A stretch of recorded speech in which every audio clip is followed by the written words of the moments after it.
Ada juga sisi ekonomi lain dari keumatan yang punya potensi besar tapi kita seringkali lupa menggarap. Sebenarnya satu adalah zakat, dua wakaf. Saya mau bicara yang zakat dulu. Kami pernah punya pengalaman ini dan dibantu oleh MUI, dibantu oleh teman-teman, ya. Pak Tafsir dulu salah satu narasumber saya untuk bisa membantu juga. Ternyata kalau kita kelola ini gede banget. Jadi optimalisasi penghimpunan zakat ini yang bisa kita dorong sebagai sebuah kekuatan yang bisa kita salurkan untuk mengembangkan ekonomi.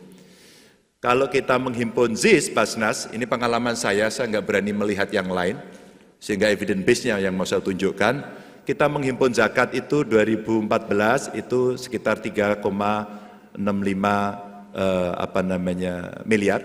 Terus kemudian penghimpunan infak dan sedekahnya dari 2014 ke 2023 itu bisa naik ya 2,1. Terus kemudian total penghimpunannya bisa cukup tinggi. Ini saat itu setiap bulan itu kalau kita kumpulkan paling 200 juta.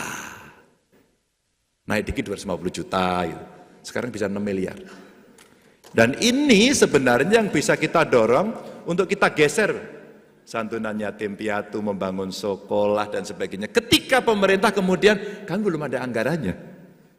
Kami tidak bisa, kamu tunggu ya nanti ini antri bebek dan tidak akan pernah terjadi. Maka kekuatan ini bisa kita pakai. Sembako bagi kelompok miskin yang tadi kita bicara soal desil 1, santunan guru TPQ, Madin, imam, penyuluh agama, dan ini bisa kita lakukan. Ya Bapak Ibu, ini contoh.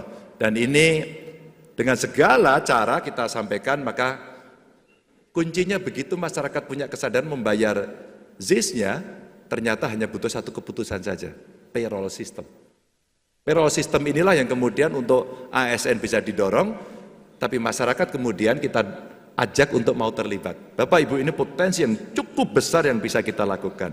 Dan secara ekonomi ternyata bisa mengembangkan. Dan hari ini pengembangannya Basnas punya Basnas reaksi cepat untuk bencana. Mereka punya unit ekonomi, mereka punya pelatihan, mereka bisa membantu akses permodalan yang semuanya produktif. Dan kita pernah menciptakan ketika ibu-ibu, ya ini ibu-ibu yang paling jago, pada saat terjadi pandemi, Bu, suaminya kena PHK. Ibu-ibunya menjadi tulang punggung, tapi dia tidak punya modal dan keterampilan. Tapi ada bakat talentanya, apa? Masak.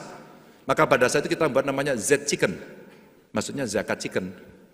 Mereka diajari jualan, dikasih gerobak, dikasih pelatihan, kemudian mereka jualan.